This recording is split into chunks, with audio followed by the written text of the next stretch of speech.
Okay, so today is Tuesday, May 13th, 2014, and we are interviewing Kenneth Stewart in Santa Cruz, California for the Veterans History Project at the Library of Congress. My name is Jeannie Zarnicki, and Jennifer Cockrell is recording. We both work for the Santa Cruz Public Libraries in California. Ken was born December 10th, 1946 in Montgomery, Alabama. Ken, please start by telling us about your family background. My grandfather fought in both World War I and World War II. My father fought in the Battle of the Bulge in World War II. He never talked about it much. I found out later, actually from my younger brother, who was at home longer than I was, that he was one of the guys that used to go behind the German lines and take care of snipers, which I was, wow, that's surprising. I was around the Air Force all my life. After World War II, my father went to Auburn University, got his degree, was commissioned as an officer, and we traveled all over, mostly over the U.S.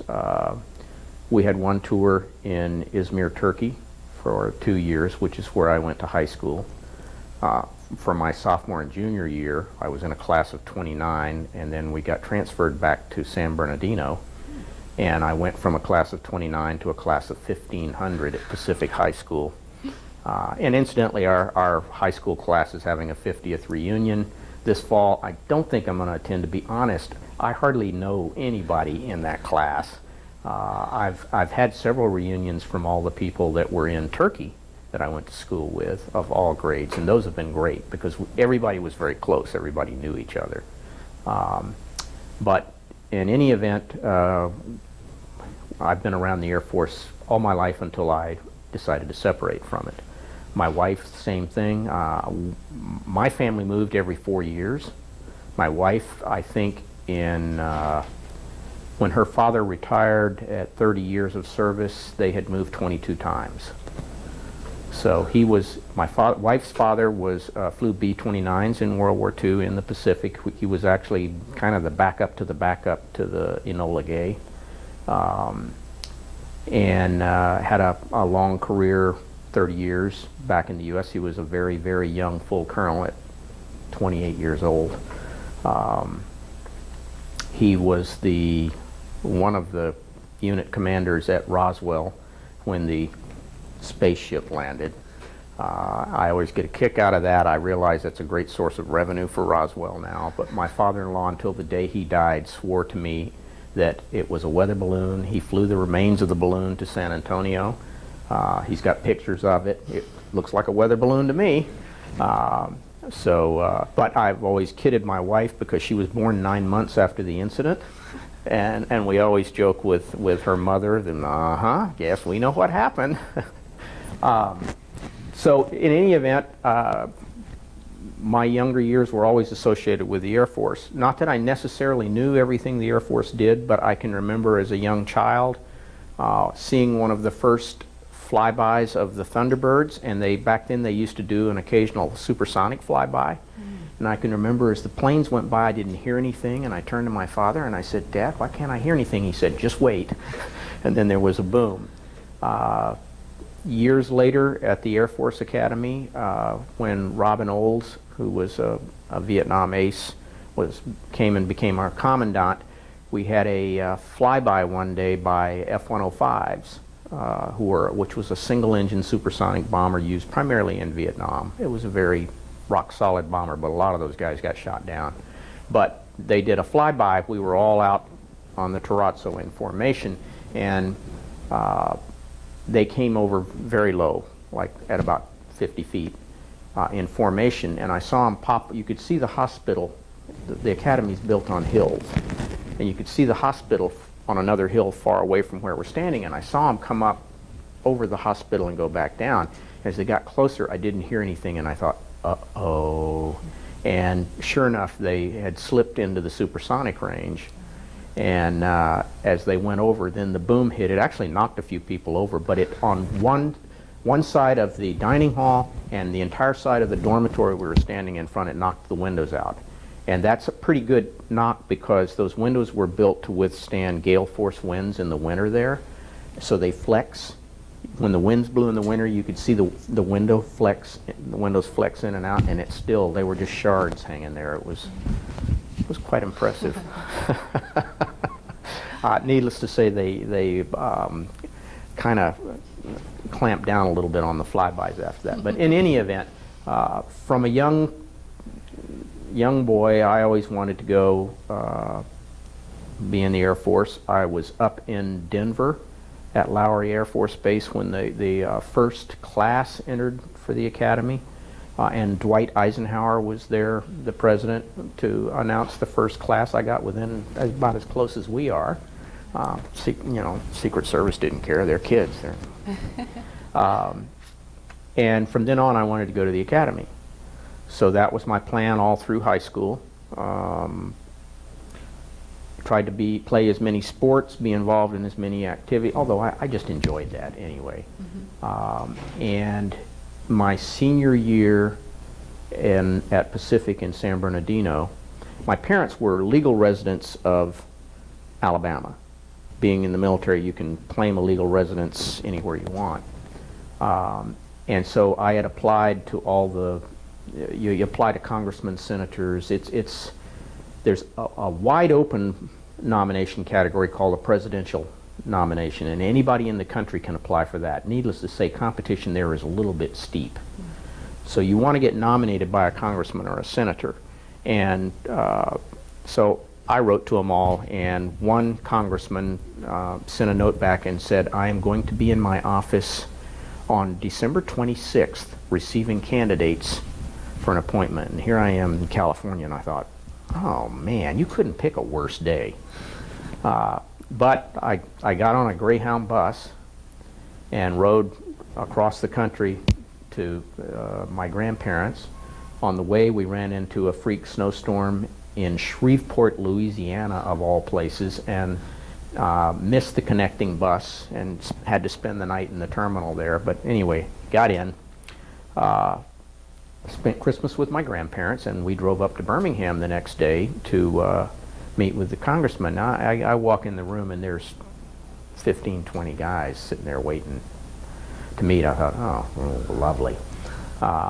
And the guy in front of me is in there with him for about 45 minutes. I'm thinking, I go in there, and he shakes my hand and has a picture taken of me with him and asks my grandparents where they lived and who they voted for. And that was it, ushered me out. I was furious. I rode all the way across country for this handshake. So I went home thinking, it's not going to happen. I'm just not going to get a nomination. And then I got a letter that said, I've made him a third alternate. Okay. Well, they have a category where they let in, they have all this pool of alternate candidates, and if some congressman's primary, it could be any congressman's primary, doesn't qualify, then they dip into the alternate pool. So it's about April, maybe even early May, and I figured, we haven't heard anything, I figured it's a dead issue.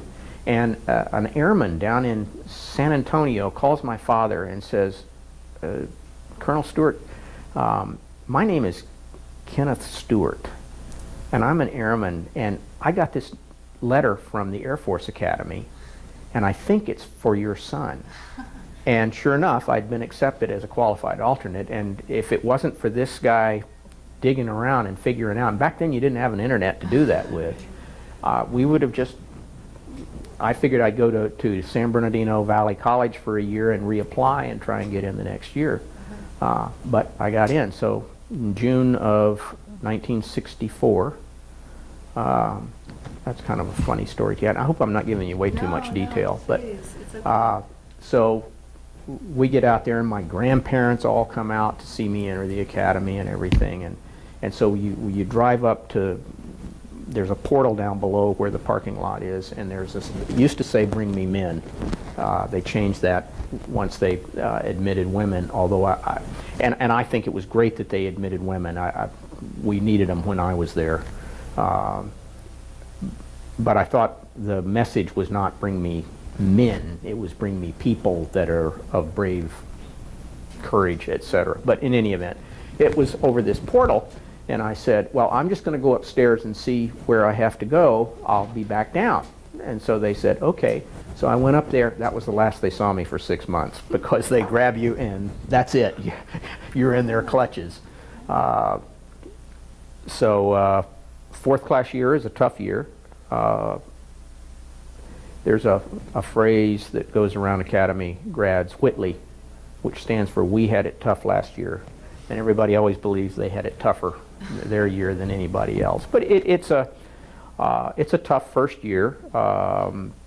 You spend the first 2 or 3 days with non-commissioned officers teaching you how to march and some basic how to salute and etc. And then it's time to they turn you over to the first class cadre that's there to do the basic cadet training. And so they march us all out there, and we're standing there, and the NCOs are dismissed, and the senior cadet commander there says, "Gentlemen, fall out and make corrections." Oh boy.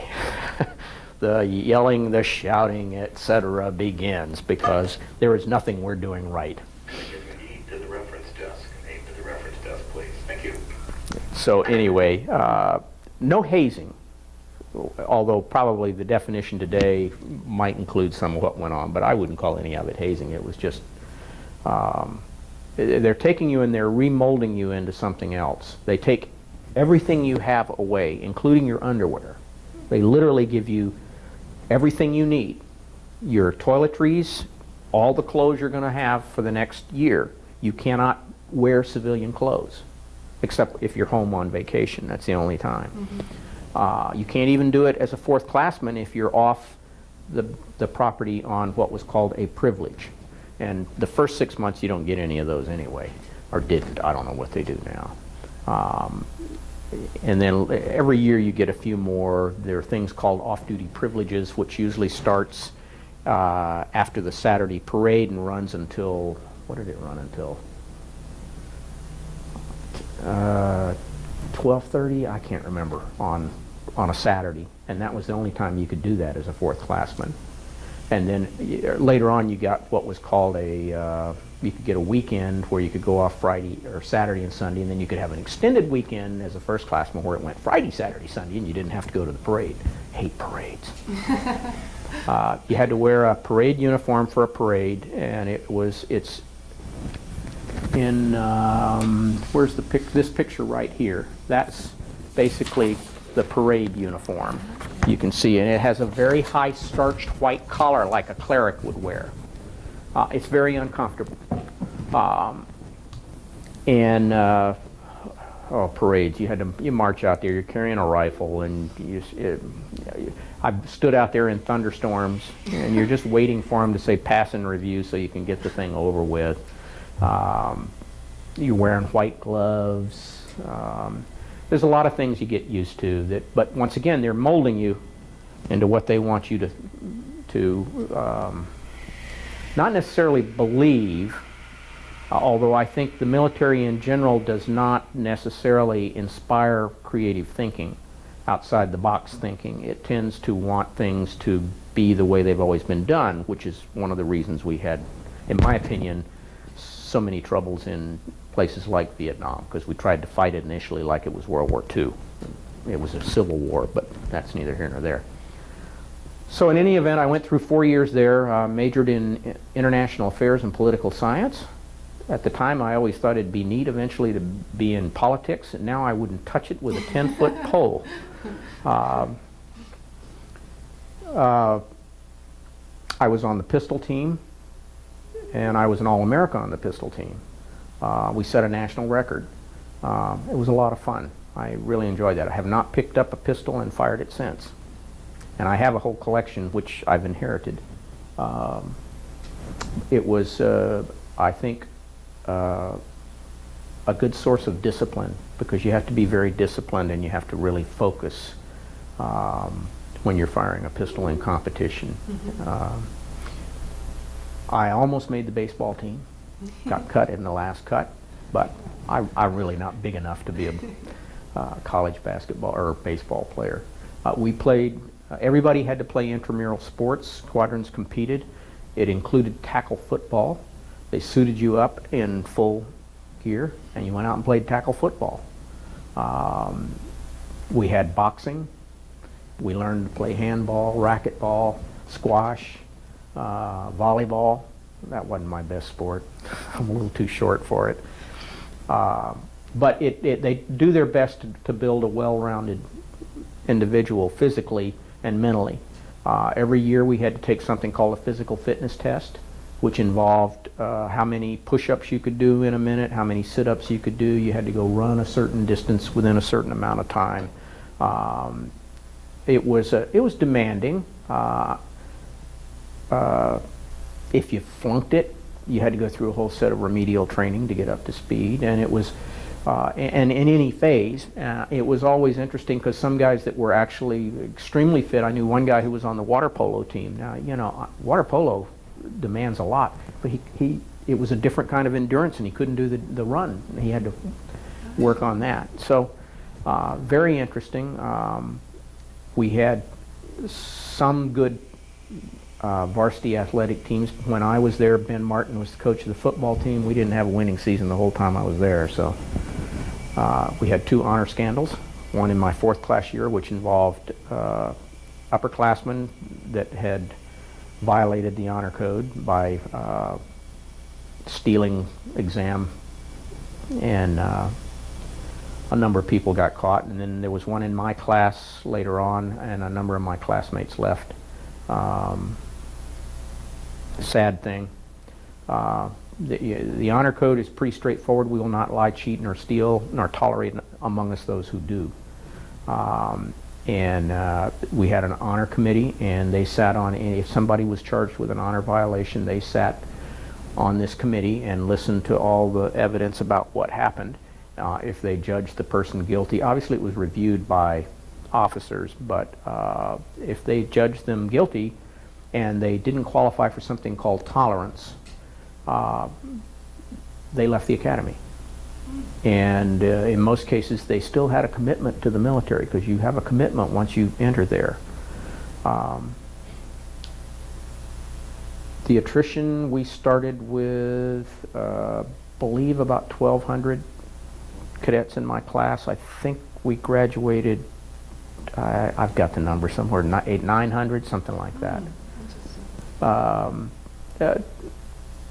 I would say the bulk of the attrition comes in the very first year, probably in the first 6 months, because people get in there and go, this is not what I expected, this is not what I want to do, etc. They've, I think, added a lot of programs that are a big improvement. Cadets can go through basic pilot training now. They can get into soaring. We didn't have the soaring program, I don't think, when I was there that I can remember. About the only thing that you could join the Aero Club and learn to fly there.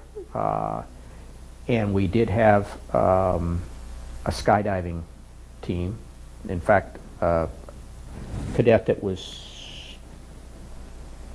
a senior when I was there, that was our vice wing commander, died in a skydiving accident right there on the grounds. His parachute didn't, he had what they call a Mae West, and he kept trying to shake it loose, and he waited too long to deploy his alternate, and that was it. It was very sad, because he was like number 2 in his class to boot.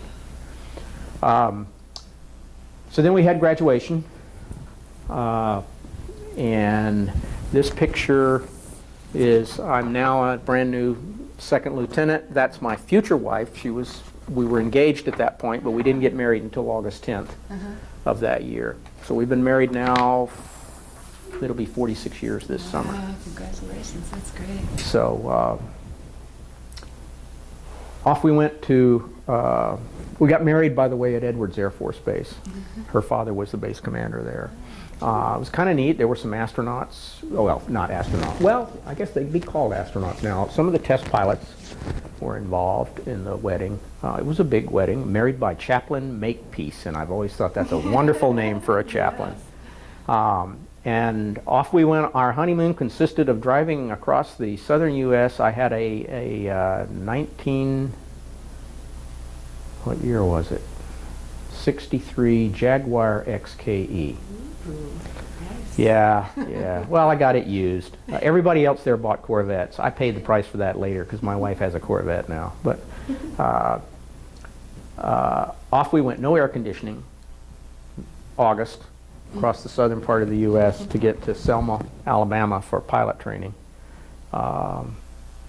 Stopped, kind of had a honeymoon night in New Orleans. We stopped. We'd never been there, and I've paid for many honeymoons since then. I had bought a. There really weren't any good places to live in Selma. I took Craig Air Force Base at Selma because my parents were over near Montgomery, and I figured it's the one time in my life I'll be close to them. So I bought a mobile home trailer, a 60-foot 12-by trailer, which was already set up. It was really very, very nice, and we had a nice lot. We had to clear it and put grass and everything in, and so we moved into that. Made a lot of really close friends during pilot training. That's where I flew. T-41s was the first airplane, which was basically a Cessna 172 modified slightly for the Air Force. And then T-37s, which were twin engine, we called it the Tweety Bird. It was a side-by-side jet trainer. Really high-pitched whistle on the engines. You had to be very careful with your ears and wear ear protection. Well, you do around all airplanes anyway, but that one was bad. So that was the first introduction to jet aircraft, and it took me a little while to get over bouts of air sickness when I first started pilot training, which came from an incident that happened way back at the academy when we went on what was called the ZI field trip. They referred to the U.S. as the zone of the interior. And so at the end of our fourth class year, we climbed on these transports and flew all over the country and stopped at various bases where we got briefings, and mainly we were hoping we could get a date somewhere, but rarely did that ever happen. And at Cannon Air Force Base, which was an F-100, which was a single engine supersonic, first supersonic fighter the Air Force used, single engine. I got a joyride in one, and I'm in the front, and you put on a G suit, which helps you in the tight turns, and you climb in this little cockpit, and if you've never been in one, it's kind of confining initially, and so we're taxiing out, and the guy's in the back, and there's an air conditioning vent right here, and this is New Mexico in the middle of the summer, so it's hot, and it's blowing out this icy cold air, but it looks like fog or smoke. And so he says, no, that's just air. Okay, so he figures he's going to dazzle me, and as soon as we lift off and he gets the gear up, he pulls it into a tight 6G turn, and then as we come out of that, he rolls it 2 or 3 times, and I just reach for the barf bag. So after that, it took me a while in the T-30. I had no trouble in the T-41. The T-37, it took me a little while to get over all that. Finally, I did, and I never had another problem since. But I say that so any youngsters listening out there, it passes. It goes away. And not bragging, I actually became a pretty damn good pilot. But then we went into T-38s, which is where we learned to fly formation, which I loved formation. It was a supersonic trainer. We could get up to, we'd get up to 42,000 feet at times. The sky gets really black up there when you get that high. That was a great airplane. I loved that airplane. And then you get selected for various aircraft as pilot training comes to an end. I got selected for B-52s at Beale. I was like, wow, great. I mean, everybody wanted to go fly a fighter, but only the #1 guy in the class got a fighter. Everybody else got something else. I was real happy because we were going to Beale, great location. So we went to Castle, where I transitioned into being a co-pilot in the B-52. That was, I think, 3 months of training. And then up to Beale. I was a co-pilot for about 1.5 years, I think, and then I got checked out as an aircraft commander, which was I was trying to make it as a first lieutenant, but you made captain in 3 years back then, and it was kind of hard to do it that fast. And we weren't flying what they used to call, guys could get hours real fast, and I think I can't remember if it required a minimum number of hours. I can't remember anymore. But guys used to get on what was called a chrome dome. That was when we were flying airborne alert, where B-52s would go, take off, go to a point, sit there and orbit until the time expired with no go code, and then they would turn around and go back. Well, those were 24-hour missions. And I knew guys that would step off one plane and onto another and ride the jump seat just to get extra hours. I don't think I would have done that. I mean, the flights are long, even without, and if you're just sitting there doing nothing, they're really long. B-52 is a good airplane. It flies unlike any other airplane in the sky. It's got tandem landing gear, which, to explain that, most aircraft have what you would call a tricycle type of landing gear. All your commercial aircraft have got nose gear and the mains back here. The B-52 has nose gear, mains. They're in line. So if you get what's called a grease job, you're that far from landing on the nose gear first, which can lead to some problems. You do all the turns in the airplane with spoilers as opposed to ailerons. Only some of the early ones had ailerons, and they were very minimal effective. They mainly used the spoilers. Spoilers are these, when you're on an airliner and if you're sitting on the wing and it lands and they put everything in reverse, they also raise the spoilers. They're creating as much drag as possible, and they're these, like a flap that goes up and spoils the air over the wings, destroying the lift. Well, in the B-52, if you wanted to turn left, when you roll the yoke to the left, the spoiler on the left wing went up. That killed the lift on that wing, and so the airplane rolled into a turn. The wingspan of the B-52 is longer than the Wright brothers' first flight. The wing tips oscillate up and down 52 feet in flight. That's one of the reasons why they have tip gear out there, because if you don't have the tip gear, you run the risk of scraping a wingtip on landing. So you've not only got the 4 mains that come up, you've got the 2 tip gear, so it's always 6 up and locked, not 3 up and locked or 4 up and locked. You had something, you could set what was called a crosswind crab for landing.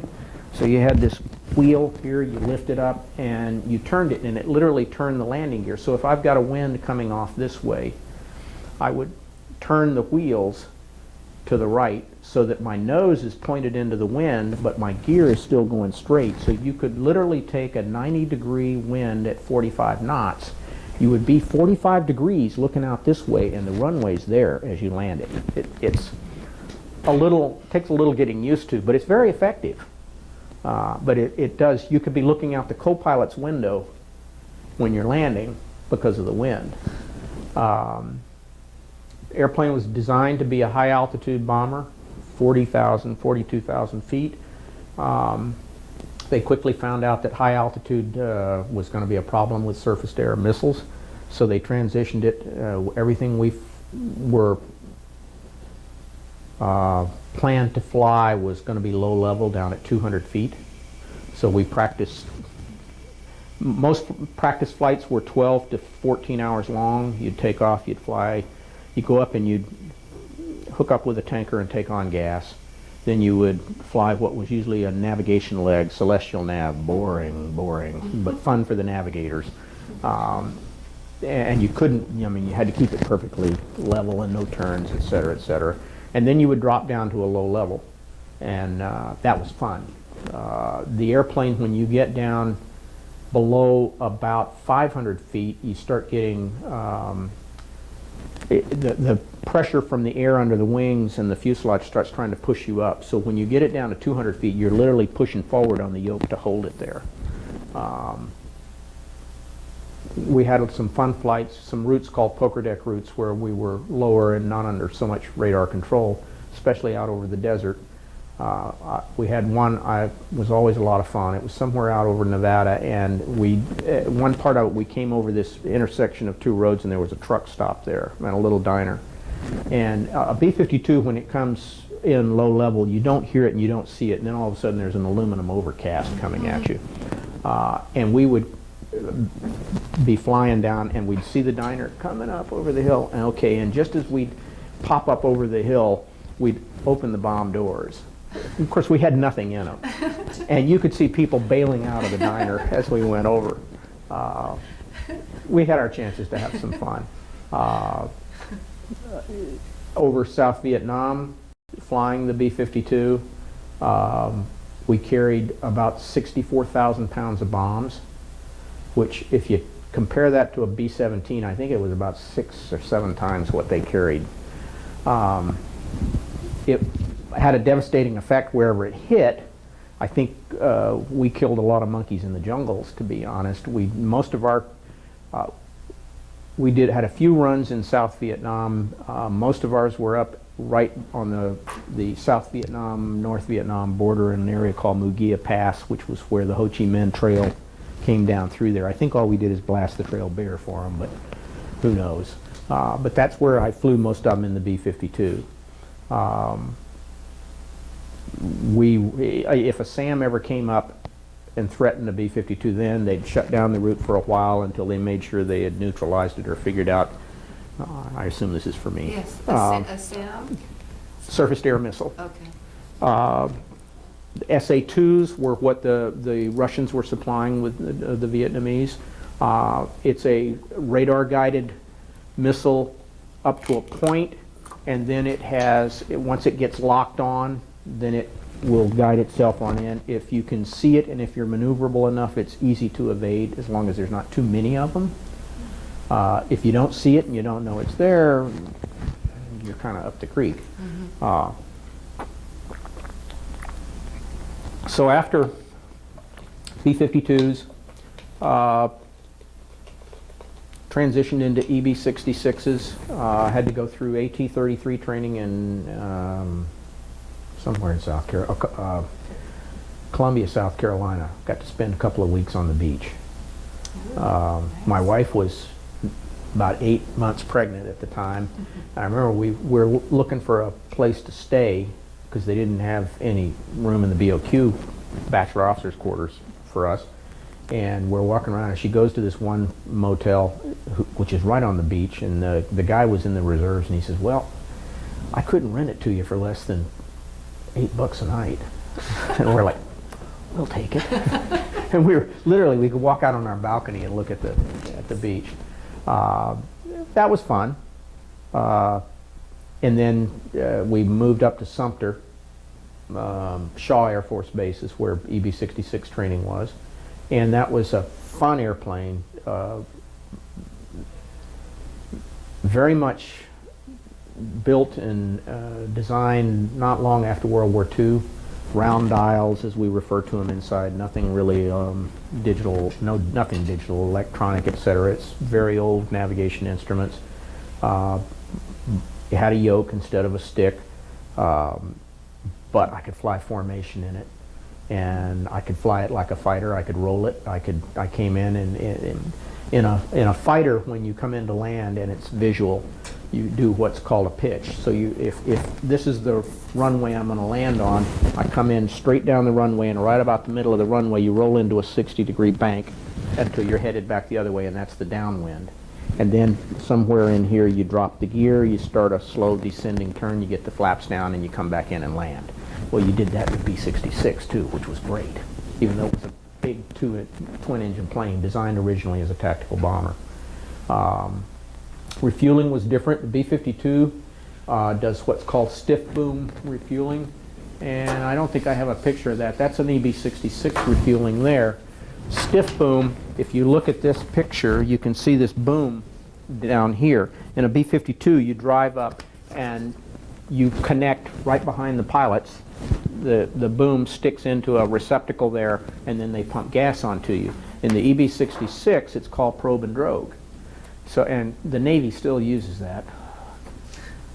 There's a basket it doesn't look that big in the air. It looks about this big in the air, but I've seen them on the ground, and they're huge. It's on a hose off the end of that boom, and when you get up there, it doesn't sit there steady. It's going all over the place. So you drive up to that thing and you get kind of close to it, and then you move in and you use the rudder to stick it with this long pole on the end of the EB66. And then you push it forward so that it ends up at a 90-degree angle. You push it forward 3 feet, and that's where you sit. And you do that through weather, you do that through turbulence, you do it through everything. Now, it was a lot of fun because you're piloting. I mean, refueling in general is a lot of fun. In the B-52, as an instructor, I used to love to do what they call run the limits, which the boomers don't like it. Those are the boom operators. They get nervous, especially when you tell them you want to do the inner upper. But you do inner upper, back, up, side to side, etc. And you just have to learn to do it over time. Some people never really learn to refuel, though. It's one of those piloting skills some don't pick up. I had to check out a wing commander at Loring that had come from FB-111s, and he thought he was the greatest pilot in the world. And about 30 minutes into him trying to get connected, I said, "Colonel, I got to take it and get the gas now." And he never flew again after that. But anyway, so you learn to refuel, probe and drogue down there, and then from there it was off to Southeast Asia in Korat Royal Thai Air Force Base. And we flew primarily in for the first period, it was mostly on the lower edges of North Vietnam, not over downtown Hanoi. And then in December of '72 was Linebacker 2, where they turned the B-52s loose on Hanoi and Haiphong. I was there the first night. We were originally always supposed to count the number of SAMs so we could keep track of the air order of battle, because they knew about how many SAMs they had, and so they'd say, well, you know, how many do they have left? Well, the first night I quit counting at 50. I said, I can't keep up with them. And they were just hosing them off at the B-52s like mad. I saw a few get shot down. For 3 nights, the B-52s came in on the same altitude, the same heading, at the same time. They were shooting them down on time and heading. It was the stupidest thing I've ever seen. It was just a waste. And we were using not only the old B-52 C, D, and Ds that had been modified, the big belly mod to carry all the extra bombs, but they had brought G models, which were later modeled. That's what I flew at Beale. They were using Gs over there too. And they'd fly out of Guam, long trip, Guam over there and back. It was very disappointing to me. Finally, after 3 nights, they said, hey, maybe this doesn't make sense, and they brought them in different altitudes, different headings, different times, and boy, it improved it a lot. Of course, by then, they had pretty much fired off most of the missiles they had, too. One B-52 was credited, I know at least one was credited with shooting down a MiG. A lot of the fighter pilots disputed that, but I know they could do it. The gunners Shooting down a MiG. a MiG? Yeah, the Russian MiG fighter, which the North Vietnamese were flying. They had some MiG-17s. The threat really were the MiG-21s. One night up there, before the B-52s came in, there was a destroyer that sat just outside the Gulf of Tonkin. It was called Red Crown. And that was a navigation aid. We knew where Red Crown was, and they would generally broadcast positions of things off Red Crown, and so the navigator could tell me where they were. Well, one night we're in there early, and we're doing our little orbit before over Hanoi, before anybody gets in there, and they're broadcasting these MiGs, this MiG up there, and they're giving it a fix off something we'd never heard of, and they keep giving. I'm going, navigator, where is he? He says, I don't know. I have no idea where that fix is. Finally, they gave us a fix off Red Crown. I said, where is he? He says, he's in our position. I went, ooh. And fortunately, what's called MiG cap, the F4s that were up, they chased the MiG away about then. We finished the mission. Another night, headed up to Hanoi. The MiGs shot, the MiG cap shot a MiG down right in front of me. I mean, I literally saw it explode about a mile off my nose. We had a passive system in the airplane that was all we had was an on-off switch. We had nothing to tell us if it worked, did anything, and supposedly if they fired a heat-seeking missile at us, it created an image that walked the missile away from the airplane. Nobody trusted it because nobody could tell what it could do or not do. I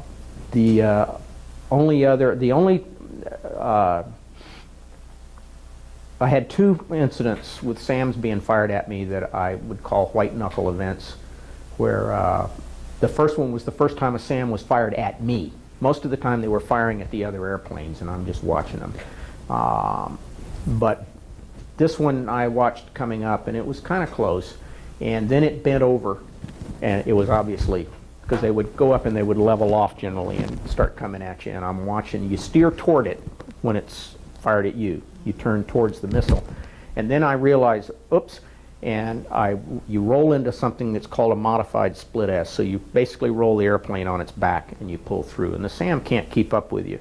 All I can remember thinking when I did that is, oh, I think I waited too long. But I pulled out at the bottom and it went off harmlessly up there and climbed back up, and we kept orbiting. The only other one was during the December bombing campaign. One night, one was fired at me, and I saw it and I rolled into the SAM brake. It was not I didn't consider it a big threat, but at the bottom of the SAM brake I had complete electrical failure in the airplane. So everything goes pitch black. It gets very quiet because the air conditioning, which is pressurizing the airplane, cuts off. You can't hear anything. And I can hear the navigator and the EW going through their masks because you can't hear anything now. There's no intercom, etc. And all I could think of one thing. One, I don't want to get out of the airplane here over downtown Hanoi. This is not the place I want to punch out. So I grabbed the flashlight and shone it on the exhaust gas temperature, which is always working. It doesn't rely on the electrical. I could see that I had EGT. I said, good, my engines are running even though I can't hear anything. Then I went through the whole emergency procedure. The electric came back. We had to leave because all the equipment in the back went to fault and we weren't protecting anything, and we skedaddled out of there. But that was kind of a white knuckle when you lose complete electrical failure over a place you don't want to get out. The tour kind of, after December, it wound down somewhat. I mean, the air order of battle got strange. I can remember flying a day mission and they're watching a MiG taxi out on the runway and they're telling him you can't shoot him until he lifts off. I'm like, why don't they just shoot him before he lifts off? Let's solve the problem here. But they didn't have much left to fight with at that point. That many bombs being dropped had to be devastating for a populace that had had bombing going on, but not in such a blanket manner. So from that standpoint, I would say that was effective. It was effective in giving us a way to start an exit strategy is what I really think it did. I firmly believe, having studied the history and the political science, etc., that had John F. Kennedy not been assassinated, he would never have gotten us into Vietnam. But that's my personal belief. I think the military learned a lot from it. I'm not sure all the lessons were the right lessons, but I think we did learn a lot from it. I think we have some people, I personally believe there were some POWs that never made it back, that were, frankly, I think, always the rumor among the military vets is that some guys got sent to Russia and disappeared, especially people like radar navigators and electronic warfare officers, because they were privy to, the bomb nav system, the electronic warfare, etc. But who knows? That's may or may not be true. It's, I would think they're probably all passed away since then anyway. Now, there were some guys that wandered the jungle for years. Every once in a while somebody pops up, just like the Japanese had people pop up on, of all places, even Guam, which is not a very big island. So nothing's unheard of. From Korat, I went to Loring Air Force Base. I'd been at Beale, so once you'd been at what was called a southern tier nice base, you had to go northern tier, which would be like Loring, Minot, Grand Forks, although Grand Forks is actually a pretty nice place. Malmstrom, well, that was missiles mainly. K.I. Sawyer, oh boy, that was a horrible place in the middle of the winter. That was in Michigan. First place I've ever been, we had to land there. I had the wing commander with us. We had an engine problem. I can't remember what it was. For some reason, we had to put in at K.I. Sawyer and check into the queue, and we all went to the officers' club, and the colonel ordered a scotch and soda, and they said, "I'm sorry, sir, we're out of scotch." I thought, winters are long here. So at Loring, I checked out as a instructor pilot on the B-52. Then I went into standardization and evaluation. I gave all the check rides. I was head of that for a while. Then the squadron commander made me his ops officer, operations officer, #2 in the squadron. I was a very young captain to have that position, possibly the youngest in the Strategic Air Command. I don't know. I know there weren't. I never met another captain ops officer. How old were you then? Oh Lord. Let's see. I have to think about that. How old was I? I was younger than 30. I know that. Okay. 26, 27, somewhere in that ballpark. And that's this picture here, right here is the squadron commander. You know, they took the picture for publicity. It's Colonel Jack Walcott and Captain Ken Stewart, ops officer for the bomb squad, 69th Bomb Squadron. There at Loring. Great job. I loved it. He made full colonel way below the zone. He had made every promotion as fast as you could possibly make it. And he got transferred to, well, actually he got sent to the Council on Foreign Relations, representing the Air Force. And he asked if I, wanted to go someplace else, and I said, away from Loring? Yeah, we've been here 3 winters. Winters were not too much fun there. I mean, it would have been nice if it snowed September 30th and didn't stop until March 1st.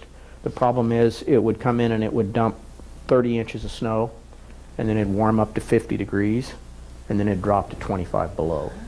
And so you had a layer of ice everywhere, and everybody lived in what I would call row houses. The base housing there were no single family dwellings except for the senior officers. And it's northern Maine in the summer is a very swampy place full of black flies and mosquitoes. And in the winter it's just brutally miserable. We did a lot of cross-country skiing though. So I said, yeah, and so he made some inquiries, and I ended up transferring down to the Pentagon as an exec to the Deputy Director for Force Development. That sounds big. My misfortune was I served under 2 guys there, and both were full colonels bucking to get their star, and so I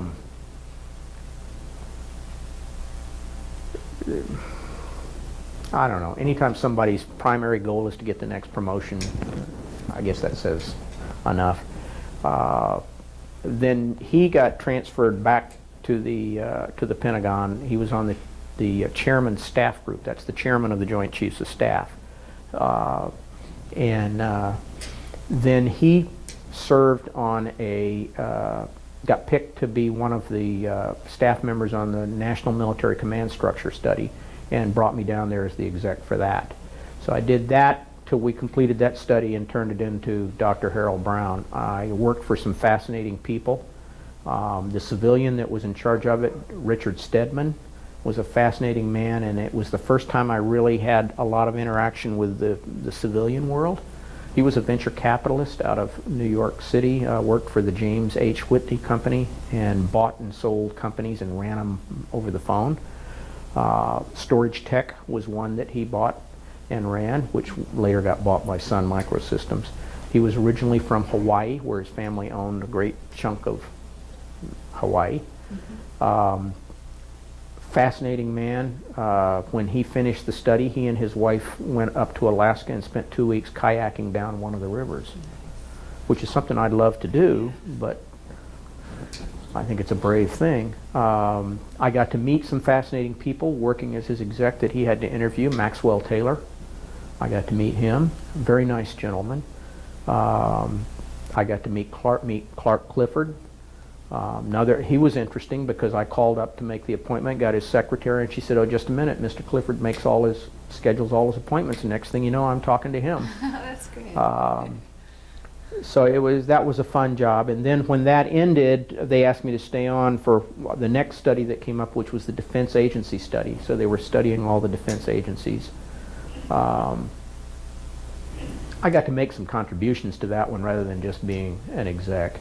And at that point, I had looked around at what all the generals at the Pentagon did and how they lived and what their functions were. And it didn't strike me as something I wanted to do. And I came to the to me, if you're an officer in the Air Force and you decide you don't want to be a general, why are you staying around? And that's not to denigrate anybody that does. There are a lot of people that just want to fly. Unfortunately, that's very difficult to do in the Air Force these days. You can't just be a pilot. You've got to move on to other positions. I didn't want to just fly. I wanted to do other things, but I decided I didn't want to do what they were doing. And at the time, the airlines were hiring like mad. It looked very attractive. So I applied to a number of them. I got hired by Eastern Airlines. Frank Borman was the CEO at the time. That was I will say, the best job I've ever had was flying for Eastern.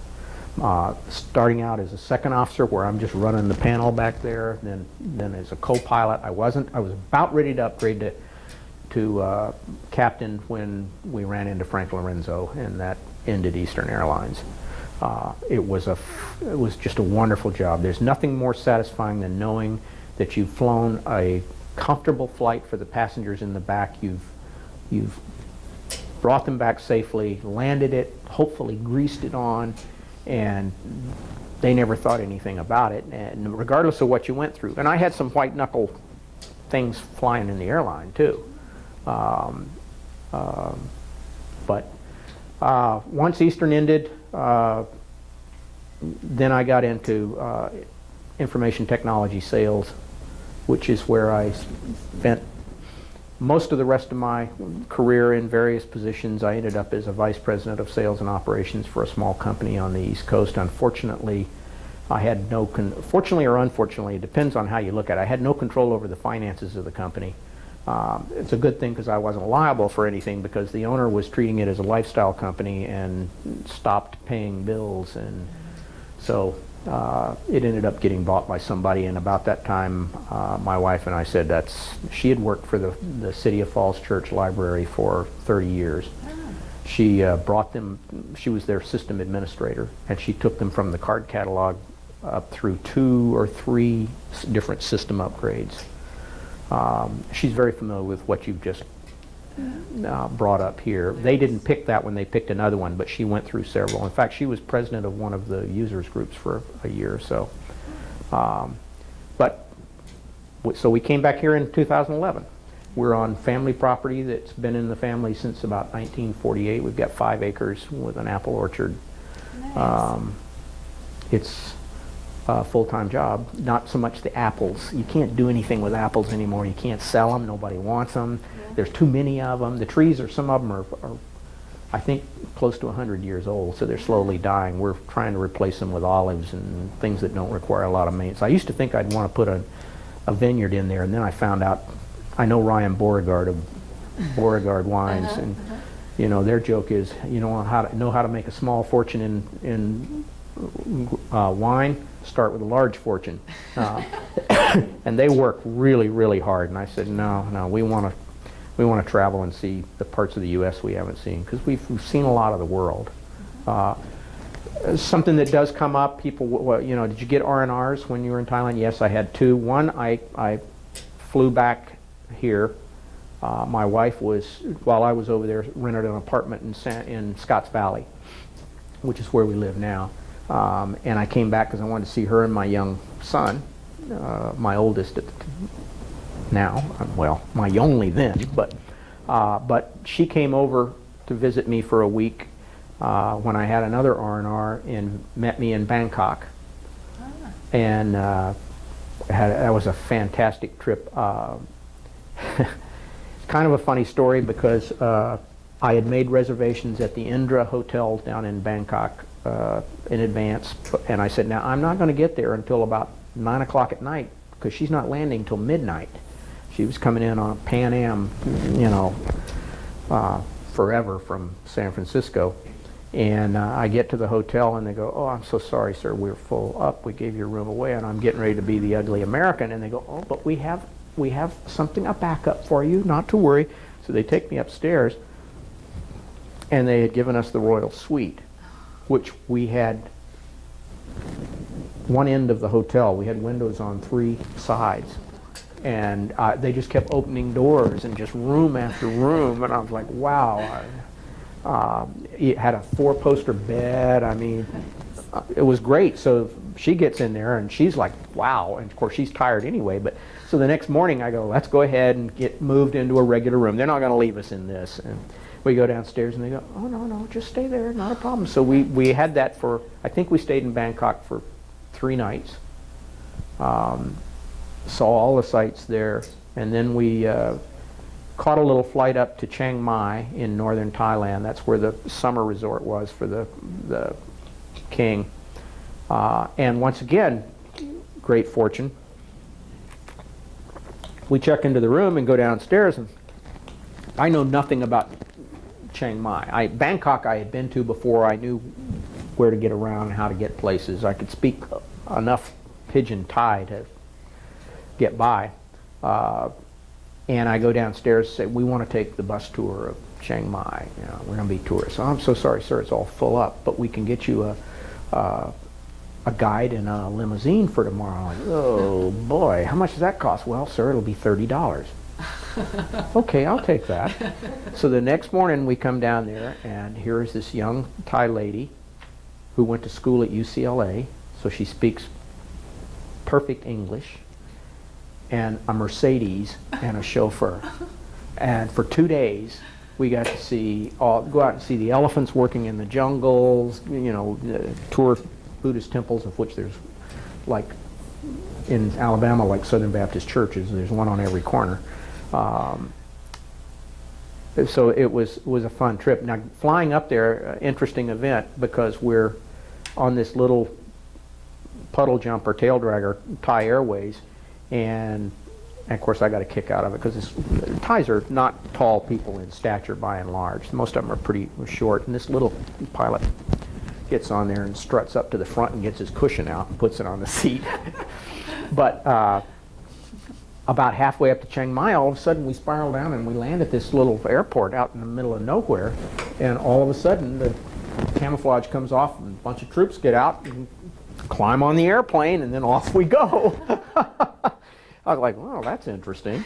But we had a lot of fun in Chiang Mai. I mean, my tour in Thailand was challenging in a good way, and in a bad way. Obviously, it's a war. Got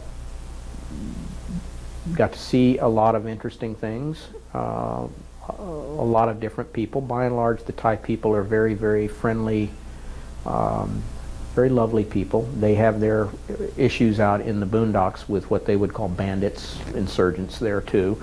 I don't think as bad now as it was during the Vietnam War. But so that was that covers, I think, most everything. I was born in Alabama. I only spent my baby years in Alabama, other than visiting when my parents went back on leave every summer.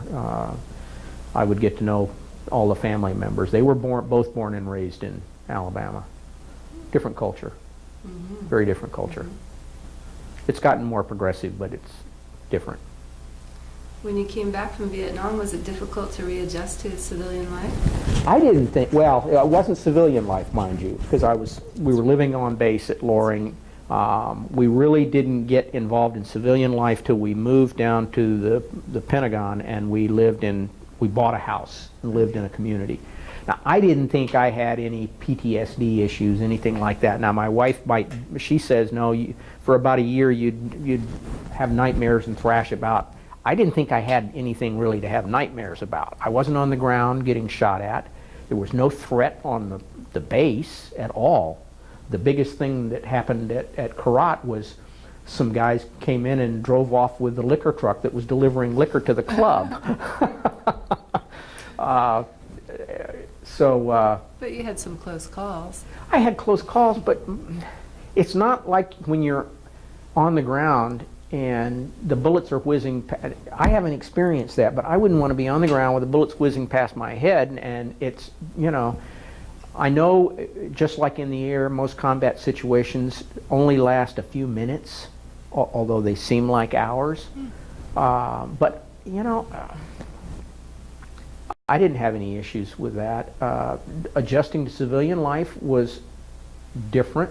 And, you know, I'll tell you another reason, really more than deciding I didn't want to be a general, whether I could have ever been one or not. We had moved all our lives, both of us, my wife and I. And so we don't have any real childhood friends. We don't have anybody we grew up with. You know, I've got the people I knew from Izmir, Turkey that I'm still in contact with. We've got all the people we met at pilot training that we've known in the Air Force that we're still in contact with. We just met my old radar navigator last summer when we went to Glacier National Park. But we don't have anybody we grew up with. No childhood close friends. Mm-hmm. And we didn't want our kids to end up, not that we regret it. Mm-hmm. They've got friends they went to kindergarten with that they're still very, very close to. My son was best man at his best friend's wedding, and his best friend was best man at his wedding, and they live up at Tahoe now, and my youngest son lives in Watsonville. They came out here at the same time we did. Mm-hmm. They're very close to all their old friends, very, very close, and I think that's great. Mm-hmm. I really do. Mm-hmm. Are you a member of any veteran organizations? I'm an alumni for the Air Force Academy. I make my contributions there. We just had our 45th class reunion last fall. It was great. Okay. No, I don't do VFW, any of those. I have found them when I've talked to them to be much more conservative than I am.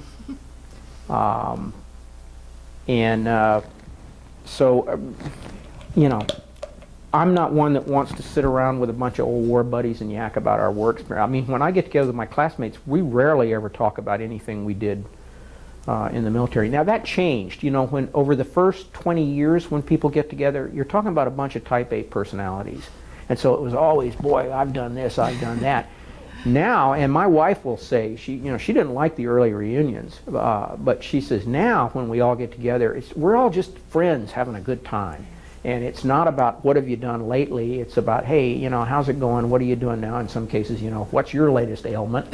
But you know, I'm just not into that, I guess. Mm-hmm. I support the Academy, I make a contribution there. A lot of people don't realize that the maintenance of the infrastructure and the structure itself is not funded by Congress. It's funded by graduates. And that's always a surprise, because it is a military base. Well, how do you think your service and your experiences you had affected your life? Well, obviously, it's different than most people that don't have experience with the military. It does bring a certain level of discipline to everything you do. I think I found most of the leadership I dealt with in the military was much more compassionate and much tended to think about their people more. than I experienced in a number of civilian companies I worked for. Now, you know, I was in the IT world, IT sales, which can be kind of dog eat dog. But I always tried to manage my people. You know, how can I help you? Let's go do this together. What can we do to make it better? What are we doing wrong? Tell me what we can fix. And I find a lot of, well, I'm out of the business. I'm semi-retired in that I do some consulting with my old, excuse me, my old headhunting company that I did a couple of years work with. They said, can you help us out with some technical recruiting? I said, sure. You know, it takes an hour a day, big deal. And it's fun. But a lot of organizations, without naming names, some of the very biggest, I think they would want their people to sell their mothers if it'd get them another deal. Oh, excuse me a second. Let me deaden that. Oh, that's my wife. Almost done. What time is it? Oh, I guess I've been going quite a while. That's okay. The next question was just going to, is there anything you'd like to add that we haven't covered so far? I don't think so. I think, you know, it's been a wonderful number of careers. I think I certainly enjoyed and loved my time in the Air Force. When you know, there comes a time when you shake your shoe, and if the rocks fall out, maybe it's time to move on to something else, and that's kind of what happened. Would I do it all over again? Sure. Absolutely. Great. Oh, good. Well, thank you so much for sharing your story with us, Ken. Thank We really you. appreciate it. Thank you. All right. I didn't realize I was so talkative.